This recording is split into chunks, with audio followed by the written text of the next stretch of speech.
j'espère que vous allez bien. Je vous retrouve avec ma tête pleine de boutons. Je sais pas si vous m'avez déjà un jour vu comme ça, c'est la première fois que ça m'arrive. Je vous retrouve dans un nouveau vlog, il sera un vlog sur juste 2-3 jours je pense, qui commencera par des petites explications de ce que je vous ai rapidement dit dans mon vlog, en fait, de la raison de ma petite absence, aussi bien sur Instagram que sur YouTube. Mon état de fatigue générale, je pense que ça se voit sur ma tête. Je suis très fatiguée, mais mentalement, on va dire, ça va de mieux en mieux. Donc je vais vous expliquer un petit peu tout ça. Là, voilà, là je vais déposer une tonne de colis que j'ai là-dedans. Après je rentre à la maison, j'ai une journée assez chargée. Ce soir j'ai un shooting de couple, je suis trop contente. Bon les amis, du coup je vous retrouve beaucoup plus tard que ce que je voulais. J'ai dû rentrer et faire plein d'autres choses, y compris travailler. J'ai fait pas mal de choses dans le jardin, il faut faire de la lasure sur la clôture qu'on est en train d'installer. Donc je m'y suis mise et je me suis quand même arrêtée à 17h30, 45 parce qu'il fallait que je commence à me doucher, etc. J'en profite en tout cas pour vous parler un petit peu et vous faire le petit topo en gros résumé. Hein. Avec Nicolas, on a essayé de faire un enfant au bout de, je dirais, 1 an et demi de relation. Afin d'essayer de faire un enfant, non, on a juste arrêté la contraception et on s'est dit on verra. On s'en sentait prêt en fait comme ça. C'est pas venu et c'est que après notre mariage, donc 3 ans à peu près après, qu'on s'est dit que là on allait vraiment commencer à s'investir plus là-dedans, c'est-à-dire en regardant plus les cycles, etc. Bon, voilà, ça fait 8-9 ans, on va dire, 9 ans, qu'on avait arrêté la contraception et ça fait 7 ans par contre qu'on s'est penché là-dessus plus sérieusement, on est entouré de médecins pour ça. J'ai fait environ une dizaine de fausses couches, j'ai fait une fois un œuf clair. Je n'ai jamais fait de grossesse extra-utérine, donc c'était déjà pas facile parce que j'ai fait une dizaine de fausses couches et un œuf clair, et c'est dur à avaler. Après quelques années, comme vous le savez, après j'ai adopté mes chiens, et je me suis juste dit tant pis, je vivrai d'amour et de chien. et puis j'étais pas malheureuse, et je suis pas malheureuse, et voilà, je vous l'ai dit dans ma dernière vidéo où je vous parle de PMA, je vous ai expliqué que, enfin de PMA et d'enfant en général, je vous ai expliqué que ça y est, j'avais fait le deuil d'avoir un enfant. Ce qui est le cas, hein, toujours. Je ne suis plus dans cette recherche à tout prix d'avoir un enfant, etc. Et que donc je mettais derrière moi, je mets mes lentilles en même temps, que je mettais derrière moi le parcours de la PMA. Et si jamais vous n'étiez pas au courant, parce que je l'ai précisé mais que dans les vidéos, donc si vous n'avez pas regardé, en plus d'avoir des soucis de fausses couches, j'ai les ovaires polykystiques. J'ai pas de gros troubles à cause de ça, dans le sens où quand on a des ovaires polykystiques, on peut avoir par exemple... ça peut vraiment nous peser sur le mode de vie, etc. Je vais par contre parfois avoir des fortes douleurs selon le cycle. Le seul gros souci que j'avais par rapport aux ovaires polykystiques, c'est que ça ne fait que j'ovule quasiment jamais. C'est arrivé quelquefois que je sois tombée enceinte totalement naturellement, sans me faire stimuler, me forcer à ovuler. C'est arrivé, mais bon, de toute façon il y avait toujours des fausses couches et c'était très rare. Je veux dire, ça arrivait peut-être une fois dans l'année, enfin vraiment c'était vraiment un coup de bol, on va dire. Et je commence déjà à m'éparpiller alors que je voulais faire assez rapide. Mais donc j'ai fait le deuil d'avoir un enfant à tout prix, c'est toujours le cas, hein. Attention, je ne vous ai pas raconté des bords, etc. C'est toujours été le cas, même s'il y a eu une grossesse, c'est toujours été le cas. Et cette grossesse, même si je l'ai vécue en étant un petit peu stressée, je relativisais beaucoup dans le sens où je me disais de toute manière t'es l'habitude parce que ça ne tienne pas, et si ça venait encore à ne pas tenir ou qu'il y ait quelconque problème, de toute manière tu sais que t'es heureuse sans t'as fait le deuil d'avoir un enfant à tout prix, donc c'est pas grave. Ce qui s'est passé, c'est que chaque mois, depuis que j'ai fait ce parcours là, etc., j'ai découvert que j'avais un petit souci au niveau immunitaire, mais absolument rien de grave. Donc j'ai découvert ce truc là, ce qui fait que chaque année je dois avoir mon immunologue. Une fois dans l'année je dois avoir mon immunologue. Il y a plusieurs mois, comme convenu, j'ai vu mon immunologue et il m'a parlé d'un traitement pour les personnes dans mon cas, etc. qui apparemment fonctionnait très bien, mais que c'est pas un traitement reconnu puisque pour l'instant c'est juste un essai clinique. Cependant cet essai clinique fonctionne à merveille sur des cas comme le mien. Il m'a dit qu'il allait parler de moi au médecin parisien à Saint-Antoine, et que si j'étais d'accord il faudrait que j'y aille, etc. Donc à ce moment-là, ça c'était l'été dernier, hein, donc ça remonte, moi j'ai juste dit ouais j'en parlerai avec mon mari, on verra. Vraiment ça me passait au-dessus parce que j'étais dans un autre mood en fait, dans une autre optique déjà. Et quelques mois après ce rendez-vous, ce médecin est revenu vers moi et il m'a dit oh là, qu'est-ce que vous en pensez, etc. Et en fait j'étais censée en parler avec Nicolas et j'en ai pas parlé avec Nicolas parce que... Enfin si, j'en ai parlé avec lui, mais on s'est pas vraiment posé des questions, on s'est dit on va en reparler, et puis voilà, parce qu'on était bien comme ça.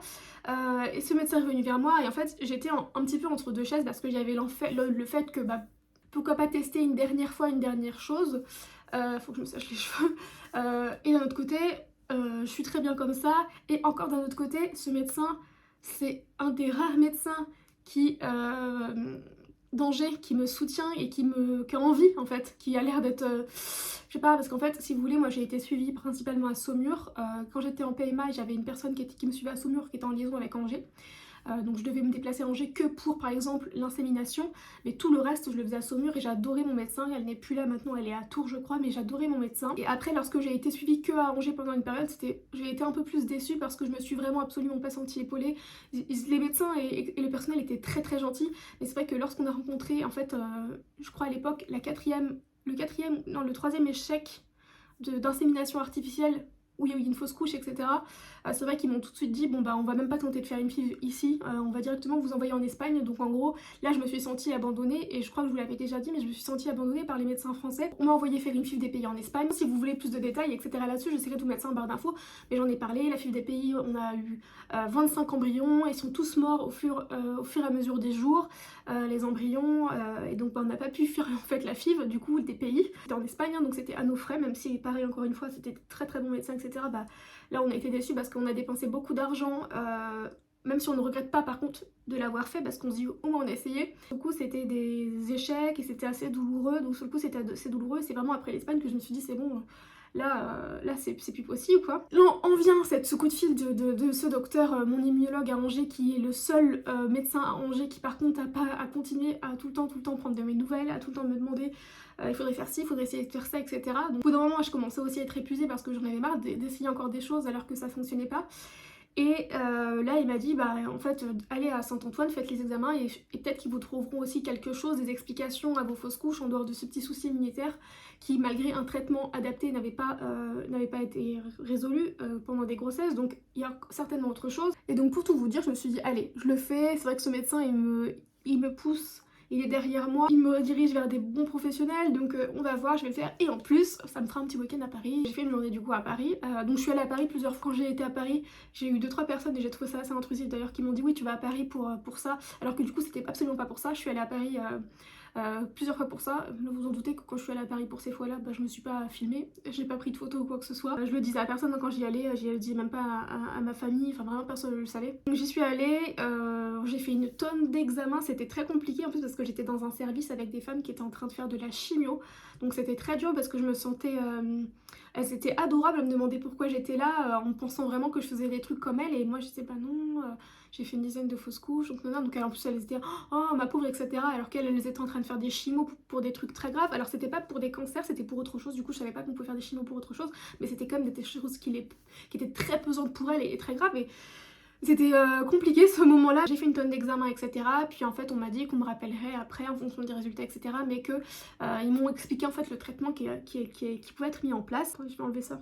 Je saurais pas comment vous décrire notre état d'esprit, mais en tout cas, je suis retournée encore une fois à Paris. On a lancé un traitement. Donc le traitement consistait en fait à faire des injections toutes les 2 semaines, des injections qui baissaient mes défenses immunitaires, parce qu'en fait les médecins pensaient que si vous voulez, quand j'étais enceinte d'un embryon créé par Nicolas et moi, et bien mon corps c'est comme s'il le rejetait, que mes défenses immunitaires c'est compliqué, je suis désolée, mais prenaient le dessus, etc. et rejetaient cet embryon en fait. C'est vraiment plutôt pour eux pas forcément le fait que je sois enceinte le problème, mais plutôt que je sois enceinte d'un embryon que Nicolas et moi avions créé. Donc c'est absolument pas quelque chose d'une incompatibilité au niveau du rhésus, vous savez, enfin au niveau du groupe sanguin comme ça peut être plus souvent le cas, etc. Là c'est vraiment apparemment un peu plus complexe.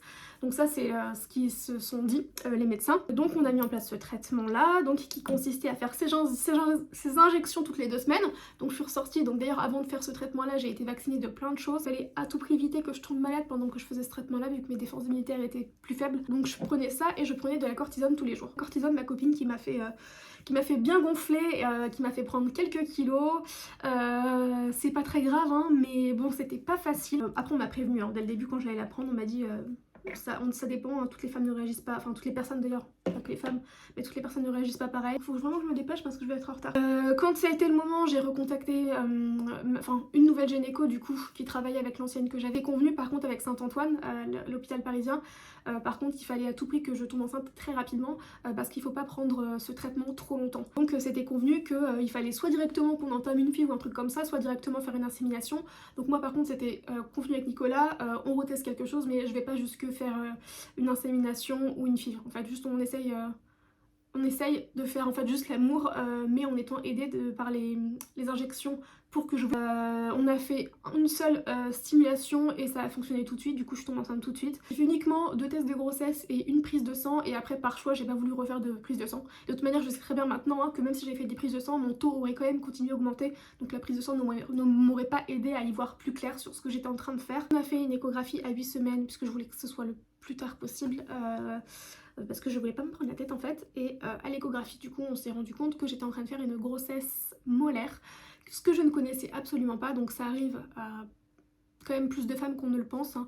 Alors c'est pas autant qu'une fausse couche, qu'une grossesse extra-utérine ou qu'un œuf clair, mais ça arrive quand même. Je vous invite à aller voir sur internet ce que c'est une grossesse molaire si vous voulez vraiment des explications, mais si vous voulez à l'échographie, au lieu d'avoir... Donc sachant que moi j'ai fait une grossesse molaire où il n'y avait pas d'embryon hein, parce qu'il y en a où il y a un embryon et apparemment bah l'embryon va mourir, enfin ça va être une fausse couche quoi qu'il arrive. C'est comme si il y avait l'utérus, il y a le bébé dedans normalement, et moi en fait il y avait l'utérus et il y avait plein de cellules en fait dedans, dont plein de cellules accrochées à la paroi de l'utérus. En fait après ça s'est enchaîné très vite et quelque part je suis très reconnaissante en fait maintenant que ce soit enchaîné très vite, parce que toutes les autres fois en fait où j'ai dû faire des fausses couches et où j'ai refusé, la première fois on me l'a déconseillé le curetage en fait, et les autres fois c'est moi qui les refusé parce que ça me faisait très peur par rapport... Moi j'ai assez peur de l'anesthésie, j'ai assez peur en fait, j'ai pas la peur de pas me réveiller ou des choses comme ça, parce que j'ai vu que l'anesthésie, bah, on n'a absolument plus aucun contrôle sur son corps, etc.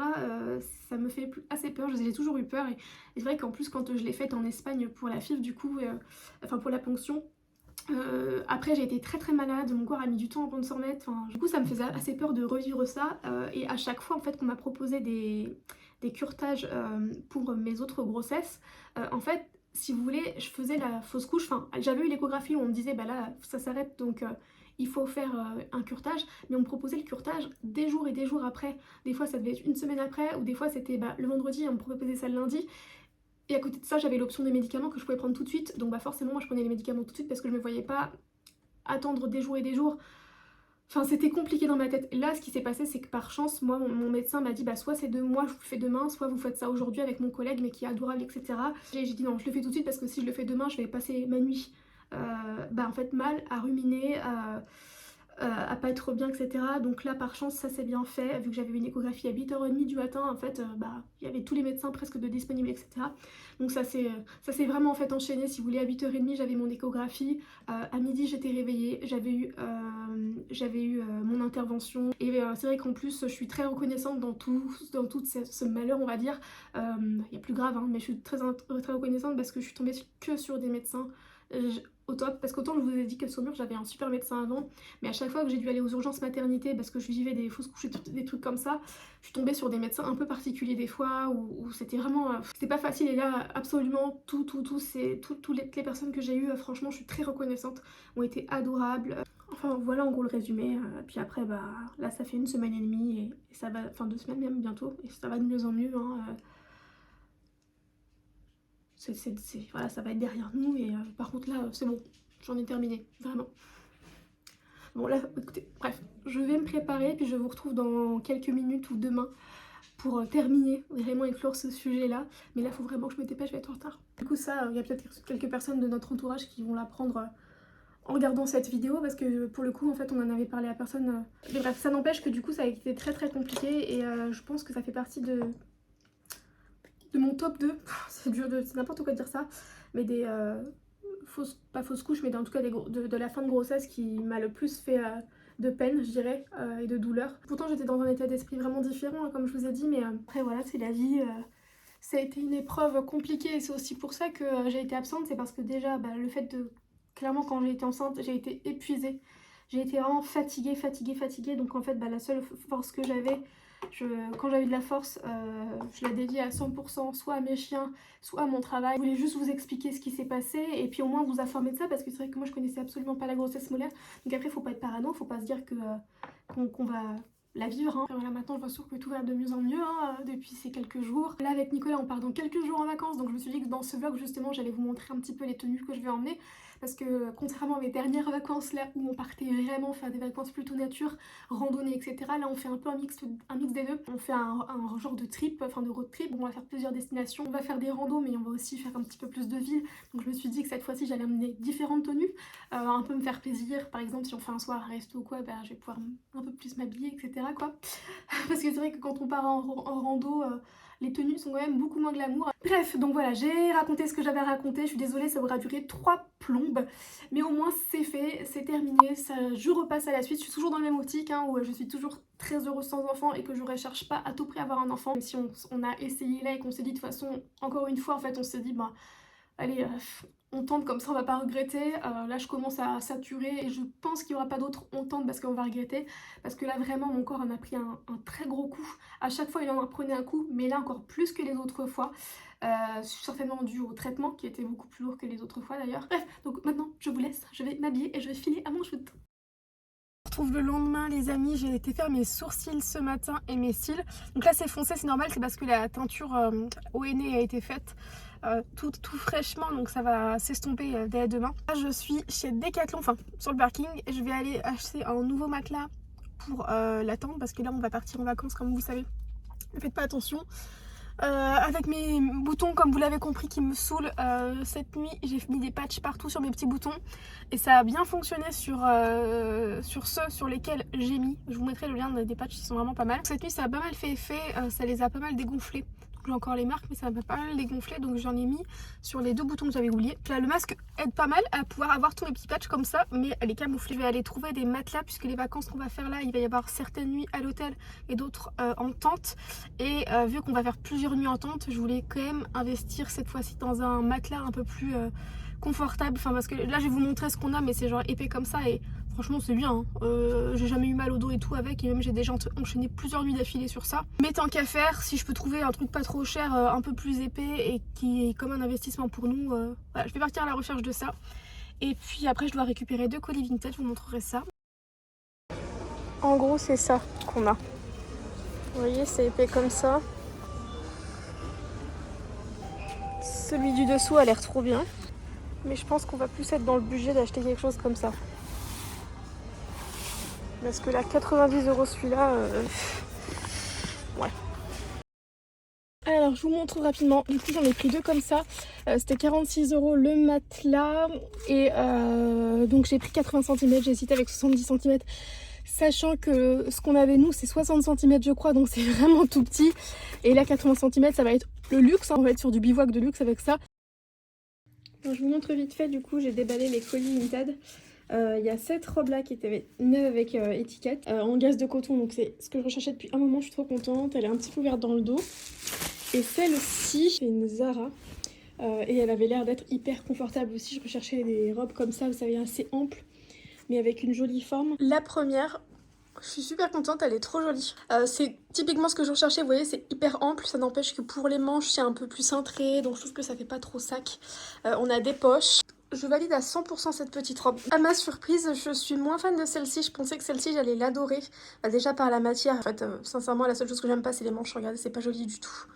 Ça fait, ça va pas du tout à ma morphologie, donc je vais essayer de faire un point peut-être.